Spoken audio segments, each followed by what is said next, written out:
নমস্কাৰ বন্ধু বান্ধৱীসকল, সকলোৰে ভালনে?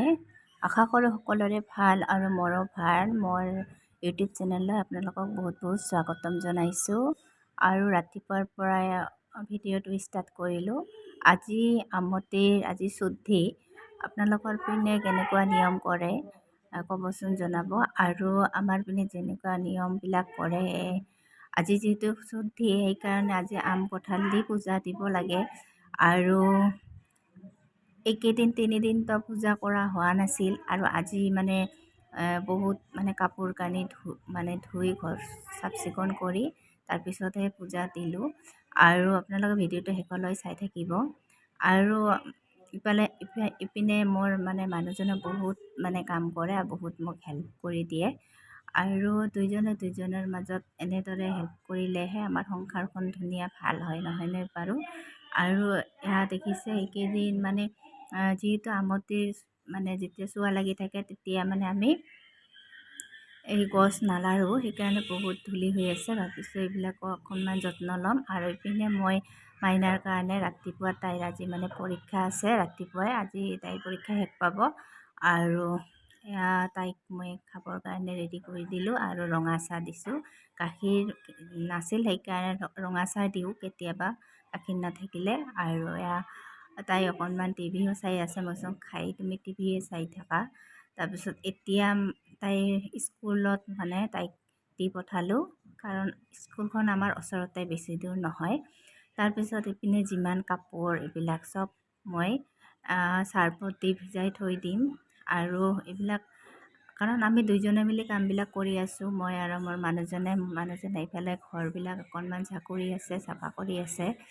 আৰু দুইজনে কামবিলাক কৰিলে সোনকালে হয়, কষ্টও নহয় ইমান ক'লে। সেইকাৰণে যিহেতু আজি মানুহজন কাম ডিউটিত নাই, সেইকাৰণে আজি ঘৰতে আছে। ডিউটিত গ'লে মোৰ হাজবেণ্ডে মোক বহুত হেল্প কৰে। কিছুমানে এইলৈ কয় যে তোমাৰ হাজবেণ্ডে ইমান কাম কৰে। কিন্তু ল'ৰা মানুহ হ'ল দেখি যে ঘৰৰ কাম নকৰিব, সেইটো কথা নহয়। চবে নিজৰ ৱাইফক বা নিজৰ ঘৈণীয়েকক ধুনীয়াকৈ একেলগে মিলা প্ৰীতিত কামবিলাক কৰিলে তেতিয়াহে এখন সংসাৰ ধুনীয়া হয়, হয়নে নহয়? ইফালে মই কাপোৰখিনি ধুনীয়াকৈ ভিজাই থৈ আহি তাৰপিছত মই ঘৰকেইটা মুচিলোঁ, কাৰণ হাজবেণ্ডত ইপিনে ঘৰটো ধুনীয়াকৈ চাফ কৰি দিছে। তাৰপিছত মই ক'লোঁ মই ঘৰবিলাক মুচোঁ, তাৰপিছত কৈছে তেতিয়াহ'লে মই কাপোৰবিলাক ধুই দিওঁ। মানুহজনে কাপোৰবিলাক মই জিকাই থৈ আহিছোঁ, মানুহজনে কাপোৰ ধুই আছে আৰু মই আছোঁ ইফালে ঘৰ মুচি। আৰু ইপিনে মোৰ বান্ধৱী এটা আহিছে, তাইৰো ছোৱালী আমাৰ একেলগে, মোৰ ছোৱালীৰ লগত একেলগে পঢ়ে।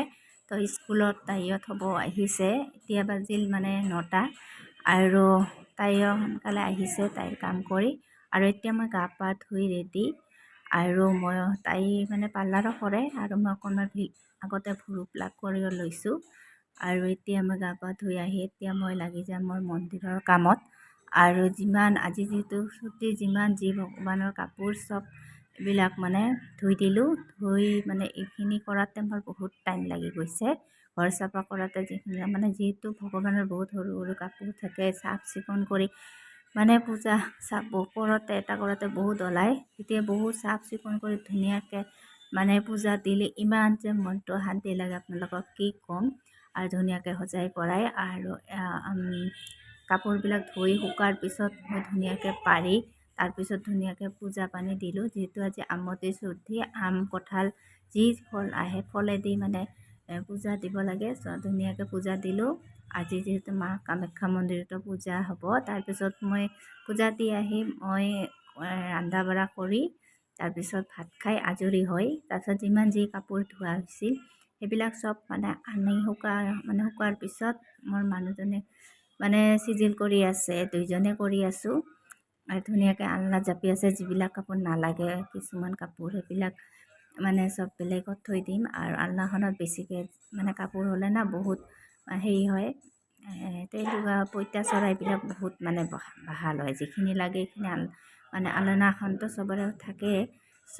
এইবাৰ আমাৰ ঘৰখন এতিয়াহে পৰিপাটিকৈ ধুনীয়াকৈ ৰাখিলোঁ। এতিয়া যেতিয়া পৰিপাটি হ'ল, চব হোৱাৰ পিছতহে ইমান বেছি ভাল লাগিল। তাৰপিছত ইপিনে ঘৰটো দেখিছে, এনেদৰে পৰিপাটি কৰিলে দুইজনে কামবিলাক কৰিলে বহুত সহজ হৈ পৰে। এইটো নহয় যে ল'ৰা মানুহ মই এইবিলাক কাম কৰিব নোৱাৰোঁ, ইচ্ছা সকলোৰে মনৰ ইচ্ছা, কাৰণ দুইজনৰ মাজত ধুনীয়াকৈ কামখিনি কৰিলে আমাৰ যিহেতু ঘৰ এখন দুইজনৰ মাজতহে হয় নে নহয়।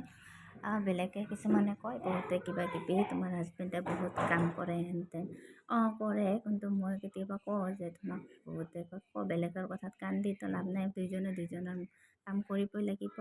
আৰু এয়া দেখিছে এতিয়া মই মানে গছৰ যিখিনি যত্ন এইখিনি ধুনীয়াকৈ বহুত ধূলি আছিল, এয়া মানি প্লাণ্টৰ গছটো ধুনীয়াকৈ পানী স্প্ৰে দি আৰু কৰি চাফা কৰি দিলোঁ, এইবিলাক চব ধুই দিছিলোঁ। এইটো লাকি বেম্ব চব মই ৰুমৰ ভিতৰত এনেদৰে মানে অৰিজিনেল গছ ৰাখি ভাল লাগে। এইটো স্পাইডাৰ প্লেণ্ট, এইটোও ধুই দিছিলোঁ। ধুনীয়াকৈ এনেকৈ ৰাখোঁ, এইখন মাইনাৰ ওপৰত টেবুলৰ ওপৰতে এনেকৈ থৈ দিছোঁ। আৰু আপোনালোকে বাৰু ভাল পায়নে? আচলতে আৰ্টিফিচিয়েল বস্তুবিলাক হোৱাত অৰিজিনেল গছ ৰাখি বহুত ভাল লাগে। এইটো এটা, আৰু এইটো মই মাহঁতৰ ঘৰৰ পৰা আনিছিলোঁ, এইটো হ'ল এই মচন্দৰী, কেতিয়াবা খাওঁ ইয়াৰ পৰা।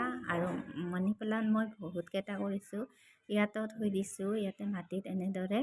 আৰু পানীত মানে বহুত যেতিয়া মানে আগ ওলাই গৈছিল মই কাটি কেনে ইয়াতে পানীত থৈ দিছোঁ। চ' আজিৰ ভিডিঅ'টো আপোনালোকে কেনেকুৱা পাল, যদি ভাল লাগে মোৰ চেনেলটো ছাবস্ক্ৰাইব কৰিব। Bye bye.